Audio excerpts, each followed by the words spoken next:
رات کا وقت تھا۔ گاؤں کے باہر ہلکی ہلکی بارش ہو رہی تھی۔ بادل گرج رہے تھے اور آسمان پر بجلی چمک رہی تھی۔ درختوں کے پتے بھی خوف سے کانپ رہے تھے۔ اسی سنسان رات میں گاؤں کے نزدیک والے جنگل سے ایک عجیب آواز سنائی دی۔ یہ آواز انسانی قدموں کی تھی، مگر اس میں کچھ غیر فطری بات تھی۔ اسی گاؤں میں ایک نوجوان لڑکا رہتا تھا جس کا نام فہد تھا۔ فہد کو پرانی اور خوفناک کہانیاں سننے کا بہت شوق تھا۔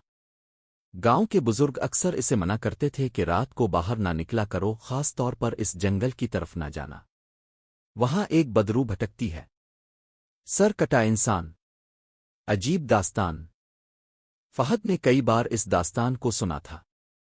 کہتے ہیں کہ کئی سال پہلے ایک درویش گاؤں میں آیا تھا۔ وہ نیک دل تھا، مگر کچھ لوگ اسے پسند نہیں کرتے تھے۔ ایک رات اسے بے دردی سے قتل کر دیا گیا اور اس کا سر جسم سے جدا کر دیا گیا۔ اس کے بعد سے کہا جاتا ہے کہ اس کا سر کٹا جسم راتوں کو جنگل میں گھومتا ہے اور بدلہ لیتا ہے۔ فہد کی ہمت۔ ایک دن فہد نے اپنے دوست حمزہ سے کہا، یار میں اس سر کٹے انسان کی حقیقت جاننا چاہتا ہوں۔ یہ سب کہانیاں ہوں گی، حقیقت نہیں۔ حمزہ نے ڈرتے ہوئے کہا، پاگل ہو گئے ہو؟ کسی نے دیکھا ہے اس کو، اور جو دیکھا ہے وہ دوبارہ کبھی نہیں بولا۔ مگر فہد نے فیصلہ کر لیا تھا۔ اگلی رات وہ ایک ٹارچ موبائل اور ایک چھڑی لے کر جنگل کی طرف نکل پڑا۔ بارش ہو چکی تھی، مٹی نرم تھی اور ہر قدم پر چاپ کی آواز آتی تھی۔ جنگل کا منظر۔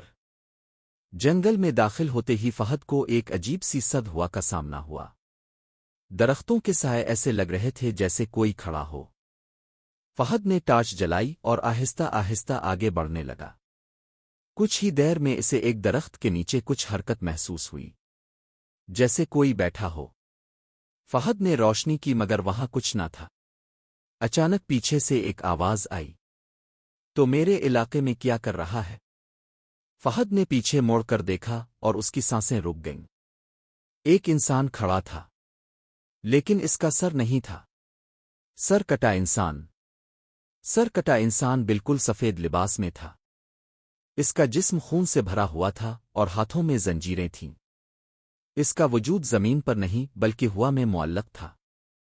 فہد کی ٹانگیں کانپنے لگیں۔ وہ پیچھے ہٹنے لگا، مگر اس کی کمر درخت سے ٹکرا گئی۔ سر کٹے انسان کی آواز گونجی، تمہیں کس نے بلایا؟ کاف وَأَيْ عمرہ مقامر۔ فہد نے کانپتے ہوئے کہا، میں صرف حقیقت جاننا چاہتا تھا۔ سرکٹے انسان نے کہا لگایا، تو اب جان لے، حقیقت صرف موت ہے۔ فہد نے جیب سے ایک تعویذ نکالا جو اس کی دادی نے دیا تھا۔ جیسے ہی اس نے تعویذ نکالا، سرکٹے انسان کی چیخ نکلی۔ وہ پیچھے ہٹنے لگا، اس کی زنجیریں زمین پر گرنے لگے۔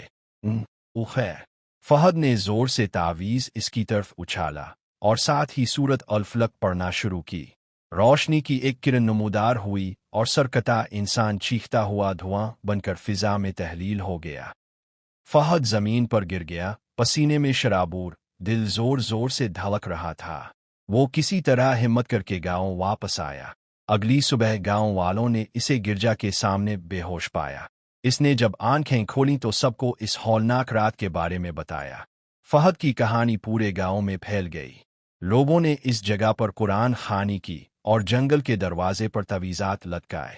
اس کے بعد سے سرکٹا انسان کبھی کسی کو دکھائی نہ دیا، مگر رات کو جب ہوا چلتی ہے اور درختوں کے درمیان سے سانس لینے جیسی آواز آتی ہے تو وہ اب بھی دیکھتا ہے۔